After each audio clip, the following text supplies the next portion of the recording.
There has been a steady uptick in chants, marches, and protests, activism in Italy after yet another woman was killed at the hands of a former lover. 2023 marks the third consecutive year of more than 100 femicides in Italy. That's a murder of a woman by a man.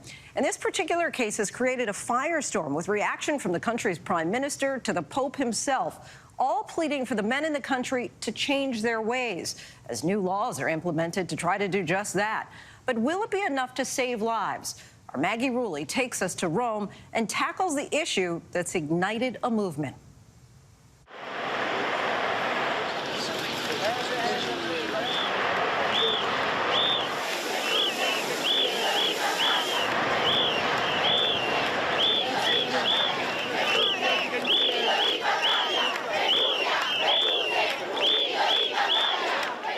Mia figlia Giulia era proprio come l'avete conosciuta, una giovane donna, straordinaria, allegra e vivace, mai sazia di imparare.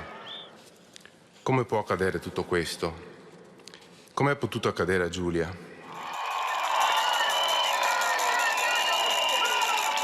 In Italy, women across generations together pleading for a change. The name of Giulia Cecchettin, called amid chants, written on posters, a stranger whose death feels familiar.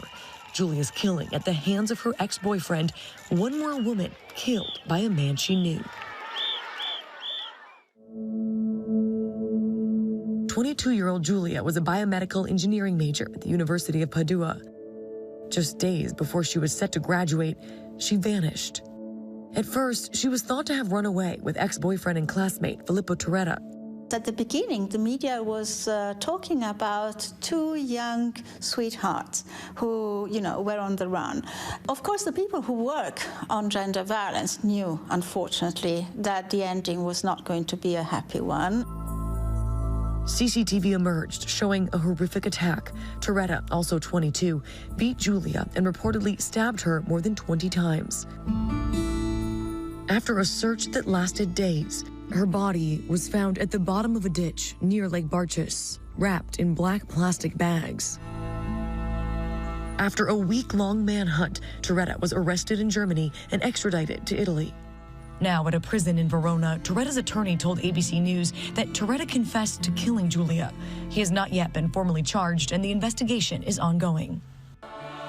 At Giulia's funeral, more than 10,000 people came to pay their respects, packing the cathedral, thousands spilling out into the piazza. Giulia era una ragazza molto giovane, con una rete sociale importante, che stava per laurearsi, non veniva da una famiglia con particolari disagi, così come il Turetta non aveva precedenti penali, non viene raccontato come un ragazzo dal comportamento comunque allarmante.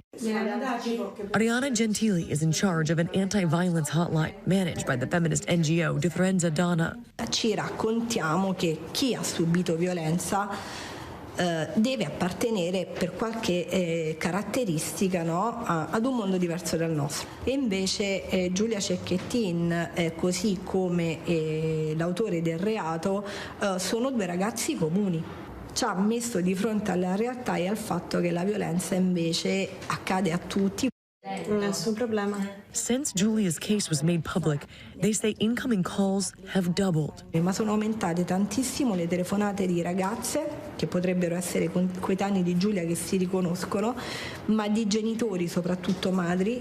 A woman is killed every 3 days in Italy, according to data from the Italian Interior Ministry.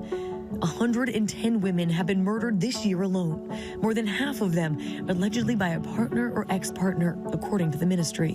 Ci siamo anche raccontati che le nuove generazioni avessero raggiunto un livello di rispetto e di parità maggiore delle generazioni più grandi. Invece questo ci ha fatto vedere quanto nelle nuove generazioni ancora ci sia questo tipo di dispotere e quanto la cultura patriarcale sia ancora radicata.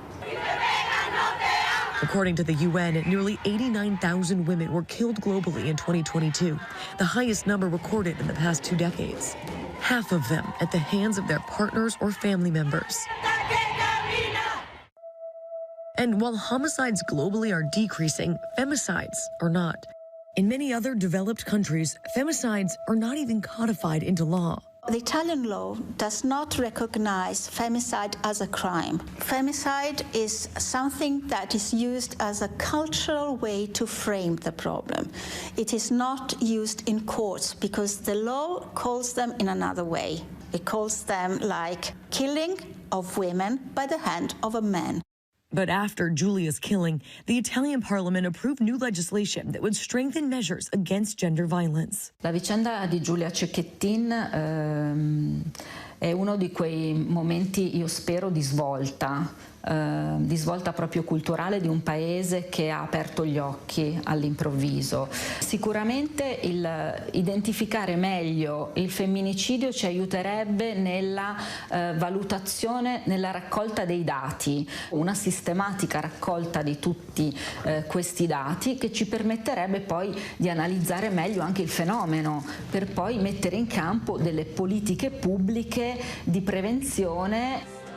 This young woman's heartbreaking story, sparking a broader conversation on violence against women around the world. Mi rivolgo per primo agli uomini, perché noi per primi dovremo dimostrare di essere agenti di cambiamento contro la violenza di genere. Parliamo agli altri maschi che conosciamo, sfidando la cultura che tende a minimizzare la violenza da parte di uomini apparentemente normali.